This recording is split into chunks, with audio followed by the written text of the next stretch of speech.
আচ্ছা, প্রপোজ কি শুধু ছেলেদেরই মেয়েদেরকে করতে হয়? হুম, আমি মনে করি একটা ছেলে যদি সঠিক মানুষ ও সঠিক পুরুষ হিসাবে বিবেচিত হয়, তাহলে তার কাছেও হাঁটু গেড়ে মাথা নত করে বলা যায়, আমি তোমাকে ভালোবাসি, আর আমি তোমার কাছে নিজেকে সমর্পণ করলাম। 15টা বছর পরও তার প্রেমে আবারও পড়া যায়।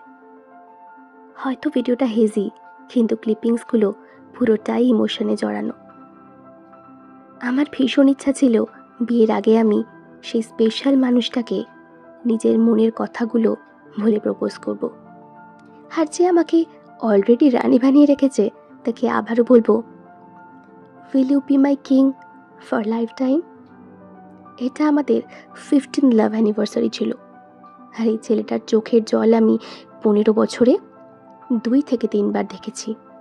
আজ সেই 3 নম্বর দিন, যেদিন আমি তাকে কাঁদতে দেখলাম চোখের সামনে। সেই মানুষটাকে একবার কেন 100 বার প্রপোজ করা যায়, যে আমার জন্য নিজের কত ইচ্ছা, কত শখ, কত বার যে মেরেছে তা অগুন্তি। সে আমার জন্য নিজের জীবনে কতগুলো যে স্যাক্রিফাইস করেছে তাও গুণে শেষ করা যাবে না।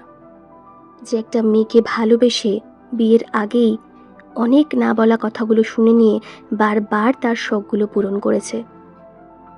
সেই মেয়েটার বাবা মা চলে যাওয়ার পরও তার দায়িত্ব নিয়েছে, তার ভেঙে যাওয়া টুকরোগুলোকে জুড়েছে।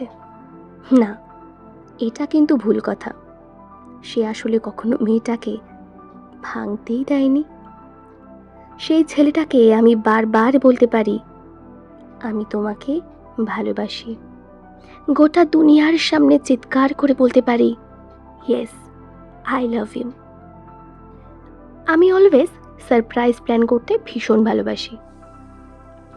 সেদিন আমার কাছে খুব বেশি অ্যারেঞ্জমেন্ট ছিল না, যেটুকু যা ছিল তাই নিয়েই চলে গেছিলাম। আর ডেকোরেশনটা আমি আমার ফ্রেন্ডসদের হেল্প নিয়ে করেছিলাম। আর হঠাৎ দেখলাম সেও একটা গিফট নিয়ে গেছে। না না, আমার সারপ্রাইজটা সে একদমই ধরতে পারেনি, তবে সেও ভেবেছিল সেই দিনটায় আমায় কিছু দেবে। 15টা বছর, it's not a matter of joke, it's almost 1.5 decade. আমরা প্রচুর কিছু দেখেছি এই সময়ের মধ্যে।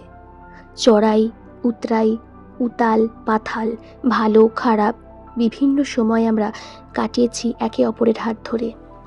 রাগ করেছি, ঝামেলা হয়েছে, বাট তার একটাই কথা ছিল, ছেড়ে চলে যাওয়ার কথা কেন আসবে। সে আমার হাতটা শক্ত করে ধরেছিল বলেই ফেলে আসা বছরগুলো আমার কাছে ছবির মতো লাগে। 15টা বছর পর 15 ডিসেম্বর ফাইনালি আমাদের বিয়ের ডেট ঠিক হয়েছে। And I am so excited to start a new journey with him. Thanks to God and thanks to my all well-wishers.